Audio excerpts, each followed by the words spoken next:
Hello, Charlie TCG here. Welcome back to Looking Ahead, the series where I break down and analyze the meta, what's happening over Japan, and how it will impact R1. In today's video, we're breaking all things Japan Championships, breaking down all the top 8 lists, plus also the top 4 comprised of only 2 different archetypes, Lugia and Raging Bolt. How will that impact our meta in NEIC this weekend? Plus a ton of brand new cards for our set coming up in the TBC day, as well as also the rest of the cards in the world set. So we're going to start off by looking right now at these brand new cards and kind of what the impact they're going to have for us.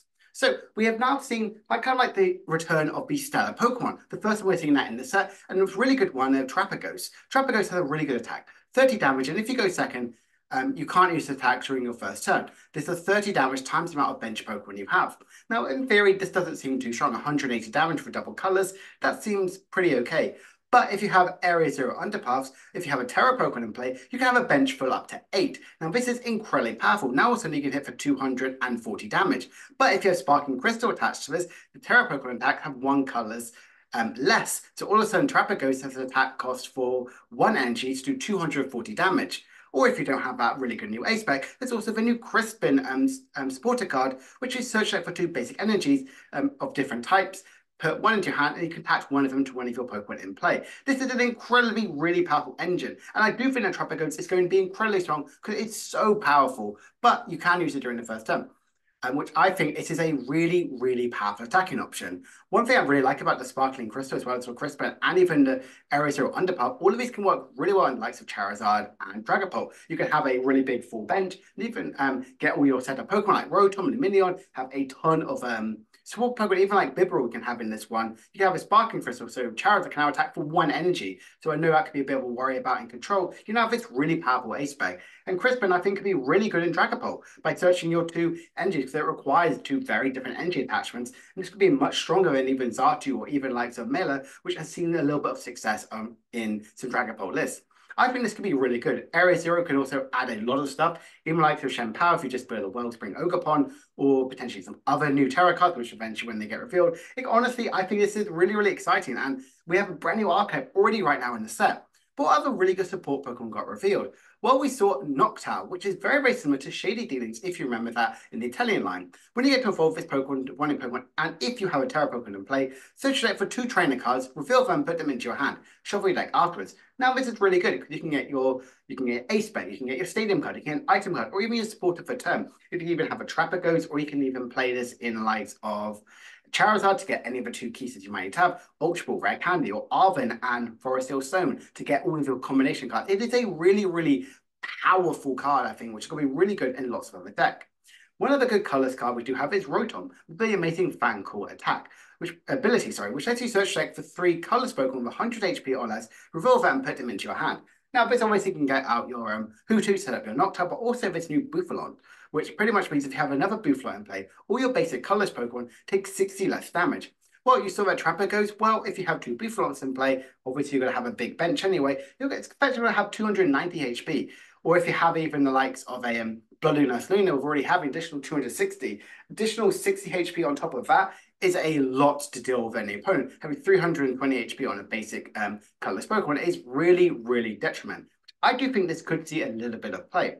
Now, obviously, we've seen a lot of color support, which I'm a big, big fan of. And generally, the Trapagos could see a little bit of a threat with a ton of really good support decks. And honestly, could be powered up very, very easily. And I do think all of these cards will have a great impact in the meta and even some likes of control. Now I want to look at some of the Worlds card as well, which are going to be released in the next few weeks in Japan, and they will be obviously legal for Worlds in a few months' time. We have this new Paragrass tool card, which at the end of your turn, if this Pokemon is attached with an active spot, you may attach a basic energy from your discard pile to that Pokemon. This is pretty powerful, especially in the early game for some energy acceleration if you have to pass. I think this could be a really good card. Potentially you can have like some Charizard to kind of like get some energies back in if you have to pass, or even the likes of a Miraidon or Shenpao, sometimes even the likes of a Dragapult to really energy accelerate from the discard pile, and I think could see some play.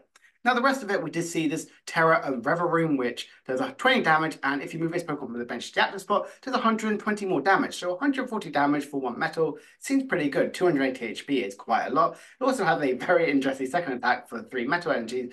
Discard this Pokemon and all attached cards for 250 damage. It's not knocked out, you just discard it. So it could be this weird hit and run deck where you try and energy accelerate it from the likes of Matang, and then All of a sudden, then that way you can like bring it up, hit for 250, shuffle in like chuck a Mimikyu in the Axis spot.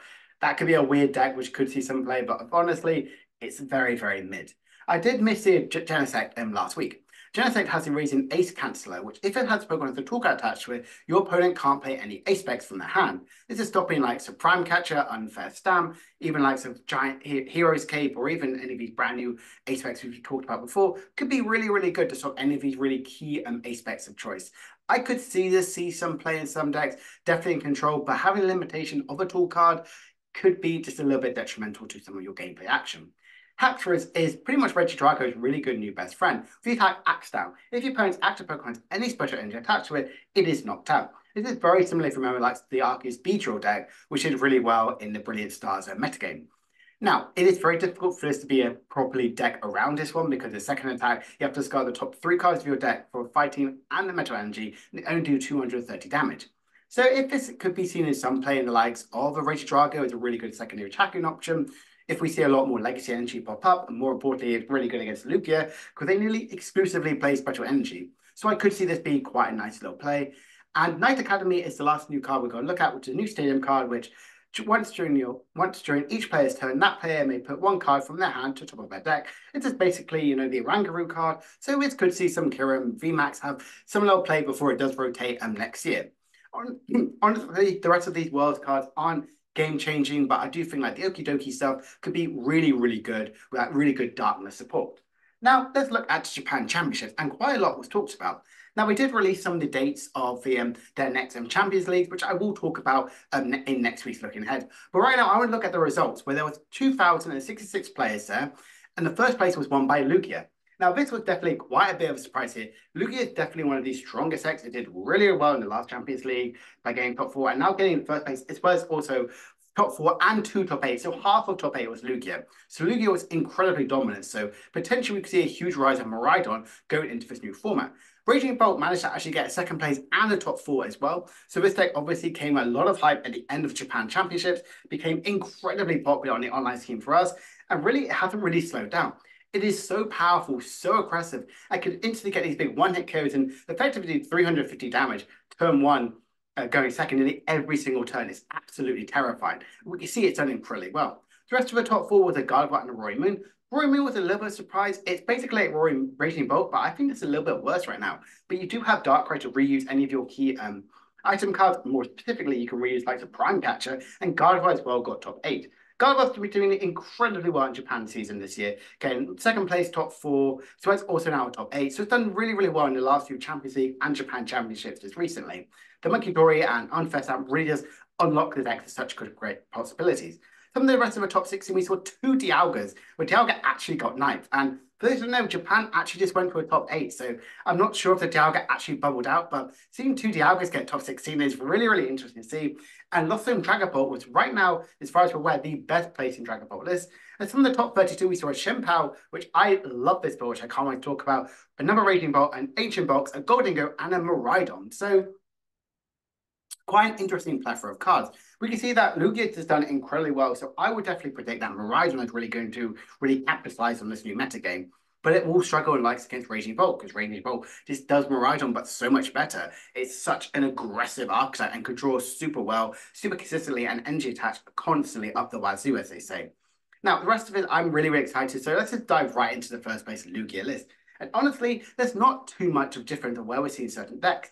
And it was a really, really key part, especially in game 2. And there's the whole reason why Jamming Tower is part of the deck. Now, for those who don't know, Jamming Tower just shuts off any tool cards on both sides of your side and the opponent's. And what was really clever about it, it makes sure that Bloodline Nurse can actually one-hit kill a Raging Bolt, even if it's got a Bravery Charm attached as one, because Jamming Tower is in play, it cancels that out, and potentially can attack with your Bloodline Nurse Luna for 1, and you're potentially free depending on how many prize cards your opponent's taken. We can see here they definitely respect likes of Dragapult, and Dragapult, from looking online, did seem to be one of the best sort of placing decks and the most popular sort of archetype in Japan right there. We can see they'll play through the copy of the 70 HP one to really respect this one. No Wellspring Ogerpon, but they do play the Fluttermane. Fluttermane, I really like to shut down any of these key basic sort of abilities out in the active side. It can slow down like some Lugia if it is in the active one. Generally do think that Fluttermane could be a really, really key sort of piece. And it's also another really good attacking option with that bench sniping capability as well. We can see there's no Carmine in here, so definitely a little bit interesting. But we are seeing them maximum out of the mist energy because, again, people really scared Dragapult. It was 23% of the last Champions League, as well as also the City League, so it's done incredibly well. So I would definitely think that Dragapult is still a huge threat, but it didn't get as well placed as we might thought. But I think this Lugia list is something really to shout about. But one of the big key things they're missing here is definitely that Carmine, which a lot of hype around the deck.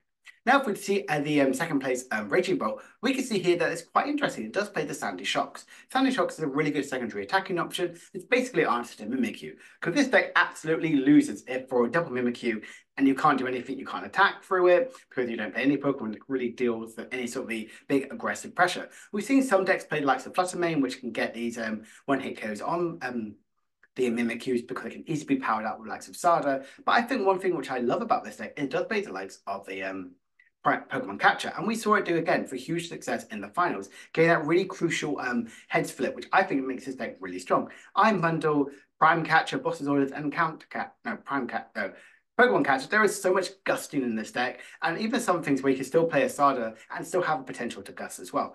I really like this Raging Bolt. It does play the Pokestop, so again, we're seeing that little bit of a change from the Substance deck. I really like having multiple switch cards in this deck because you want to have an answer to Block Flags. It's one of your worst matchups. Like, they just put Snorlax on there, they just gust up like the likes of a Greninja. It's basically stuck there because they can't attack and you can't really move out of the access spot. So you want to have multiple of these switching outs, and even a superior energy retrieval, make sure you can get some key discarding cards, as well as also gain multiples of energies. But in theory, you could even replace this from the likes of an energy retrieval. I'm a big fan of Raging Bolt, and it's done incredibly well.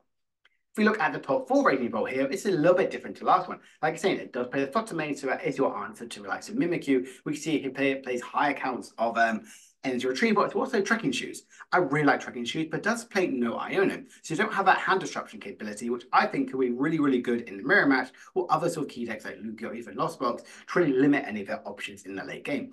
High counts of Bravery Charm, because I think Bravery Charm on a Raging Bolt, basically having 300 HP is really, 290 HP is really difficult for anyone to really deal with. Again, still playing the Pokemon Catcher because they really value about how strong that is as a card right now going into the new sort of meta. I really think Raging Bolt is definitely in a really good position right now. Trekking should be even more aggressive to draw through, but we're also seeing the energies are still the same. I do think that this is I might prefer this top 4 list of Raging Bolt. I think Fluttermane is a really good one because it also slows down your opponent. If they have against Lost Box, you just shut down completely. So again, I'm a big fan of Raging Bolt, and these few lists definitely really articulate why it's so powerful.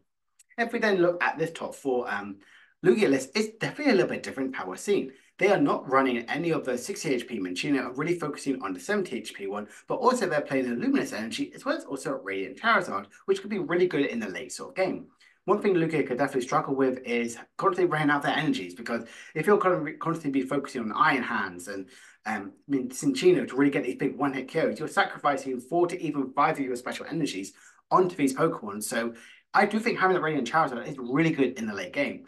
And if you're generally worried about anything, you can play the control aspect by having 1 Block Flags. You might even attack with it, but it's really good in the early game. You're playing 4 copies of Jet Energy, so you've got multiple switching outs. So checking the Block Flags in there, slowing down your opponent for a couple turns, it's honestly going to really just disrupt their gameplay to help you set up. Because that's one thing Lugia does struggle with, is getting that turn 1 Arceus and Niscapar does play the Carmine to really help with that one, but I do think this is quite an interesting build of top 4. Very different from the winning list, but I do think that everyone has that good represented. Still through the Jamming Tower, because again, Blood and Luna into Raging Bolt is such a good and key attacking option, because they need 4 energies to get the KO on the Blood and Luna, and potentially if they've taken 5 prize cards, you need 0 energies to KO them back. I'm a big fan of Lugia, and it's definitely going to constantly be very powerful, and we're going to always talk about Lugia this today. Now let's look at Roaring Moon, this top 8 list, and honestly, it's a bit different to how we're seeing. Kind of like going back to where we saw previously. Playing the Dialga, playing the Darkrai, Fluttermane to help disrupt your opponent, but does play multiple energy switches, Sardas, as well as also on the likes of the, I'm blanking on it, Dark Patch. Now, one thing I like about this is because it has that really energy aggressive sort of stuff. The energy switch makes sure you can get the Greninja play or even power up a Roaring Moon out very easily. I like having the Baby Moon as potentially a second attacking option. You might not really get big maximum amount of damage out from this one, like the done Roaring Moon or even just straight up Ancient Box, but I think it's a really good attacking option in the late sort of game. We play quite a few ancient cards as well here. You could even ramp up to get a big one-hit kill on Gardevoir, but it could even get these big cheeky KOs on Lumineon and Squawkabilly, because as we've seen, there are nearly a lot of these top placing decks, so it can really capitalize on this one. Darkrai, because you play a ton of item cards, so constantly reusing them is really, really key. You play a lot of aggressive draw, like likes of Trekkie Shoes and Pokestop, and even Professor Sada, so you're going to go through your deck very, very quickly. So having a couple of super rods is definitely really, really nice. I really like this deck. I think we've seen a lot of Fluttermane in there because people are really scared of Lugia, and we want to have that slowing them down as much as possible. And also, again, you can attack with it with Professor Sada, and even as early as turn 1, but having multiple energy switches as well. I like Roaring Moon. I think it could be in a really good place right now. And it's really nice to see like a much more consistent build of Roaring Moon instead of the gimmicks of Stuntas or even likes of the Ancient Box. Now, if we look at the top 8 Gardevoir list, and it is a little bit different to how we've seen before, and even the one I talked about previously. Again, we've seen the Monkey Dory and Unfair Sum. I think these are really, really key cards, and they're really valuing the Monkey Dory by playing 2 copies of this one, making sure that they don't prize it, or if it gets KO'd, they can easily have additional one back in the deck, or effectively, if you have 2 out in play, you can remove effectively 3 energy attachments from the discard pile and move all those damage onto your opponent's side. So effectively, you can attack with a fresh Gardevoir with 310 HP and move those 6 damage counters. So you can basically do 250 damage with Gardevoir. That is a really, really powerful and key number to hit. I really like Tatsuguri in this deck, making sure you can find multiple Outscale, Ionos, and Arven, or potentially could be a really good pivot if you have energy attached to this one. Now, you don't play any of the likes of the Rescue Ball, which I could really argue this could be a really good one if you're really valuing the likes of Tatsuguri, because it could be a really good pivot. Cresselia as well to move around the damage counters, and also Fluttermane and Klefki, again to slow down your opponent. We're not playing the likes of Mimikyu because you already have a really good Raging Bolt matchup because you have to go through potentially 6 basic Pokemon. Single price Pokemon could be really, really difficult for them to deal with. So I would definitely say that I really am a big fan of this one. Again, they're really valuing having the Churro to remove any of your liability, like Gardevoir X in play, to slow down the likes of Raging Bolt. Could this be the best way to play Gardevoir? I'm a big, big fan of this one. And also, I really, really love still playing the Evo as well as also the Bravery Charm. I really like this Gardevoir. Now let's look at more Lugia list. Yes, even more. This one here does play the Roseanne Research, so you can reuse any of your stadium cards as well. Please note that I don't believe you can reutilize likes of your legacy energy from Roseanne Research purely on the basis of the limitation of this one. So definitely something to be considerate about. Again, they're really respecting Dragapult, playing higher cancel for 70 HP and the Mist Energy as well. No jamming tower, so definitely you've got to be a bit more of a warrior threat in the likes of Raging Bolt, but it does play Mesagoza to try and get those really cheeky head flips. And the rest of this one, no Karma as well, so maybe a little bit less consistent with where we're seeing most Lugia builds. And the last Lugia build we're going to be looking at, I believe today, is this one here. And we can see here that we do play the Jamming Tower, again, higher counts of a 70 HP one, but still playing 2 copies of Mesagoza. So much more high counts of stadium cards, as well as also Boss's Orders and Research. Not relying on likes of Carmine, maybe thinking that may not really help them in the late game. I also really like playing the Great Ball. You're not playing 2 copies of Nest Ball to really have a guaranteed way to get your Iron Hand, Bulliness, Lugia, as well as also your Minchinos. So that is the rest of the top 8. I'm honestly very, very impressed by these decks. I think they're really good. It's a very different way how Japan has been playing, where all of day 2 was in fact a best of 3. So we really had to capitalize on more consistency instead of the gimmicks to try and get these big cheeky one-hit KOs, especially in a best of 1 scenario. Looking at this one, I do think Miraidon is going to be very, very powerful right now going into metagame. If we're seeing 4 of the top 8 lists be Lugia, even Raging Bolt as well, which can be a little bit of a struggle. You do have a decent one into Gardevoir as well as also Roaring Moon as well. So now let's look at some of the top 16 and top 32 lists, which I think could be really, really valuable. And what better place to look by than look at Dialga. And Dialga didn't really change too much, but a lot of people have switched from their Beltons being 60 HP to the 70 HP one, purely on the basis that you don't have sometimes a stronger Dragapult matchup, so I do think having that 70 HP one definitely really is absolutely key. Not really too much to talk about with Dialga. I personally do not know the deck too well, but we can see here that they are very, very aggressive with their draw factors. They also still play Zamazenta, because they could do a really, really key 220 damage in the response if any of your Pokemon gets KO'd. Mew is also a really good attacking option, and Greninja is obviously to draw multiple cards. The other top 16 one does play a little bit differently, does play likes of Jamming Tower, 1 less energy. There's also a Fluttermane. Fluttermane, again, we're seeing a pop up a ton, slowing down the likes of Squawkabilly, slowing down the likes of any Lumineon, just slowing out as much of your opponent's side as possible, stopping the likes of Lugia and Raging Bolt, because they were absolutely the most dominant decks, being 6 of the top 8 placements. So definitely something to be really, really considerate going into the new format. Really capitalizing and really protecting your bench as much as possible. And finally, let's look at the last top 16 list, which is the Lost Zone Dragapult, which honestly, I was very surprised this deck actually did as well. We can see here it does play that Hazel, which I believe is Hazel or the Hazel. I can't really remember what that does, but that's the one where you get to look at the top 8 cards of your deck and put 3 of them into your hand. It's pretty okay, but you can only really play it if one of your Pokemon was knocked out. That's one of the big key standout cards. We can see here that they do play quite aggressively in their switching cards because they want to try and get out your Dragapults as quickly as possible, really maxing out on the likes of your Dracloaks, making sure you have to evolve really into this one, because only play 1 rare candy. So you're forced to have the Dracloaks to use that as a draw engine. It's also Comfy, which is honestly a very aggressive draw factor, going through your deck very, very quickly. So having multiple counts of Roxanne and Iono is really, really key. I love having single price attacking option. That's where Dragapult really can sometimes capitalize in this sort of matchup. Sableye, Cramorant, and Radiant Charizard really help make sure that your Dragapult, when it uses Phantom Blast to spread some damage counters, you can potentially take nearly all your prize cards at once if you play the deck absolutely correctly. I think Manaphy is absolutely key in this sort of matchup because you do not want to lose to any of these very pesky and Radiant Greninja plays.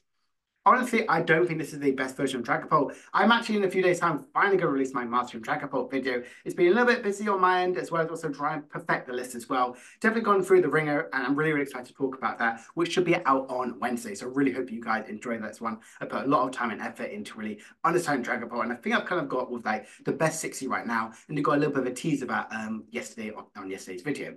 So that rounds out the top 16. Let's look at the top 32, the ones that are a little bit out of it, but all of these people who did get top 32 did in fact, I believe, get their World's invite.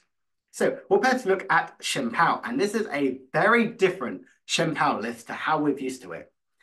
It is super unique and super interesting. And one of the key things we're seeing here is there is no Iron Hands, but a 1/1 line of Palkia, a 3 of the big Frigibaxes, a 1/1 split of Bibarel with having the 7 HP one from Pokemon Go, and also a Lumineon and a Kyogre as well, plus Unfair Stamp. There is a lot going on in this Shenpao list, and honestly, I'm a really, really big fan of this one. I love the Enhanced Summon because this can easily win you a few turns, especially in like Dragapult, by removing that Upper Neo energy. Also getting rid of the Legacy energy, potentially take 2 prizes on Iron Hands or 1 prize from the likes of a Cinccino. I love this sort of style of deck. It's so different how we're seeing Shenpao be played. We're constantly used to seeing a Reagan Raslovson version of Shenpao with the Silene and the Pokemon Cat, the Prime Catch, and constantly going through your deck and having an Iron Hand, potentially using that multiple times in the game. But this one here is a little bit more different, a bit slower. We can see here the stadium cards is in Pokestop. It's having the likes of Jamming Tower to stop the likes of Maximum Belt, so people can't, with their Charizard list, get the big one-hit kills on Shenpao very early on.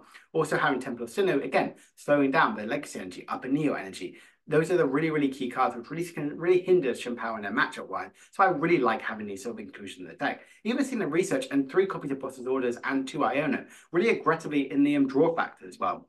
Aggressive sort of section of the deck. I really like having Palkia as secondary attacker. 260 damage is pretty key. It KO'd likes of Raging Bolt, and it could be very difficult for sometimes them to get a 1-hit KO return. Play multiple copies of Boss's Orders makes you really target their support Pokemon in multiple sides of the deck. I think this could be a really interesting way of how Shenpao could work out. Could this be the best way to play this one? As someone who absolutely loves Shenpao and personally thinks it is a good sort of play right now going to NAIC, I need to test this version a little bit better to see exactly how it works. Is Unfair Stamp the best ace spec now for Shenpao? Potentially the slower route could be a much more better way to keep up in the metagame and to slow down any likes of Raging Bolt. Potentially this is a new way in for the Shenpao. Also, this is the top 32 Raging Bolt list. Again, very similar to one of the one that actually won. Does play the Shiny Shock, does play more high copies of Trekking Shoes, multiple switching outs as well as also less count of the Boss's Orders, but does play the 2 copies of Pokemon Catcher. This might in fact be the exact 60 of the second place list, but it doesn't play 7 with Grass Energy, which is where we're seeing the most common, as well as also only playing 3 copies of Ogerpon, which can definitely be a little bit more of your hindrance. But be prepared to see a lot of Raging Bolt as we gear up to NAIC in this coming weekend. Miraidon did get a top 32, and I do think it's very similar to the winning list from just last month. Does play the Tatsuguri, does play the Mew, Squawkabilly, and the Radiant Greninja, because Radiant Greninja, people realize how powerful it really is in Miraidon, because constantly getting out that draw factor of Miraidon is exactly where this deck really thrives. I really like having Vitality Belt with a Zapdos because that really makes sure the Miraidon can do 240 damage. So it instantly one-hit KOs the likes of a Raging Bolt if they don't have a Bravery Charm this one. If they do, you can search Arvin out and get out that really key Lost Vacuum. I'm a big fan of Miraidon going into a new format. I think it's incredibly good into certain loads of matchups. And I do think if we see a lot of Lugia, this deck here can be absolutely capitalized and thrive with that metagame, potentially even add likes of Enhanced Hammer to remove any of your opponent's legacy energies. And also Goldingo did get a top 32. And this one is very interesting. It does play likes of the Monkey Dure, so there's also that new Stadium card, which I believe it reduces damage done to any of your metal Pokemon. I think Goldingo is actually pretty okay overall. Obviously, if we see a lot of evolving decks, I think Goldingo definitely thrives in that one because it really capitalizes on the early pressure of Palkia to get the KOs on likes of Dreepies or Gardevoirs, no, sorry, Curly's was also Charmander's on the bench with the likes of Radiant Greninja. But as we're seeing that, lots of them are these big basic archetypes. Only one of the top 8 decks did evolve pretty much purely onto a stage 2, which was the likes of Gardevoir. I think Golden Age may fall down a little bit by the wayside. I think it's still a very fun deck. We saw it do really well constantly in Japan right now, and this top 32 is definitely no exception. Monkey Dory definitely opens up so Goldingo doesn't potentially need to discard additional energy. You could do additional 3 damage from this one. So effectively, you can hit that magic 300, so 230 damage if you only discard 4 energies and move 3 damage counters, which I think is a very key thing. That's what Goldingo does miss. Granted, you have to use your energy of a turn to attach to that Monkey Dory instead of attaching to Goldingo, so then something to really consider about for this new Goldingo deck. And HBox also did get a top 32. Again, this one definitely capitalizes on thinking about that Charizard was going to be a much stronger deck, but playing the Cobalion to do additional more damage to dark Pokemon. There's also that Secret Box. I think Secret Box is probably the best way to play HBox, where you kind of like discard through cards and get nearly every single thing you might need to get. Get your Sada, get your Pokestop, get your Ancient Boosted Capture Energy, get one of your item cards. I do think that could be the best way to play in this deck instead of having the likes of the Drum Awakening. But I'm personally, I'm not a big fan of Ancient Box, but again, it's a pretty powerful archetype and it did definitely get top 32, so definitely something to be kept on your radar. So that is the rest of the archetypes right now, rounding up the rest of the top 32 that have been officially revealed on Twitter and likewise. So will these results actually affect the metagame? Like I keep saying multiple, I do think we could see a big rise in likes of Miraidon if Lugia's been doing incredibly well, especially the Jamming Tower version, to stop the likes of a Raging Bolt with a Bravery Charm attached to this one. I think Lugia could, not Lugia, I think Ryder could definitely really capitalize this one. And could they potentially play it in multiple Lost Vacuums to remove any of the Bravery Charms on Raging Bolt? Is Lugia and Raging Bolt now a threat? I definitely would say this one. I think Lugia is already on the radar. Raging Bolt was a little bit of like thinking, oh, it's just a meme, but taking up 2 of the top 4 spaces, I think Raging Bolt is definitely here to stay and a really powerful threat, especially going into NAIC for us in this weekend. I think a lot of the key top players will be looking at this one, and I really think you should definitely really focus on these results as well, because it was an absolutely really good round as well. No big from purple, and I do think that Lugia and Raging Bolt especially solidified himself as potentially being the BDIS of the format. And what will the impact of the new set bring? Will this Okie Dokie EX deck be the big fun threat? And could it be a really good deck to play at Worlds? We'll definitely be seeing that and be covering that in a few weeks' time. Don't know if the set is legal this week or next week, and when it is, I'll definitely be talking about this one. So, hope you guys have enjoyed this and latest looking ahead. If you have, please make sure to like, subscribe, and comment down below. What do you think is actually going to be the best deck now for NAIC? Are there any fun decks which I haven't talked about, which you really want to see do really well in Japan? Or is this Raging Bolt going to be the most dominant archetype right now? So, I'll see you guys in a few days' time for my Mastering Dragapult video. Till then, bye-bye.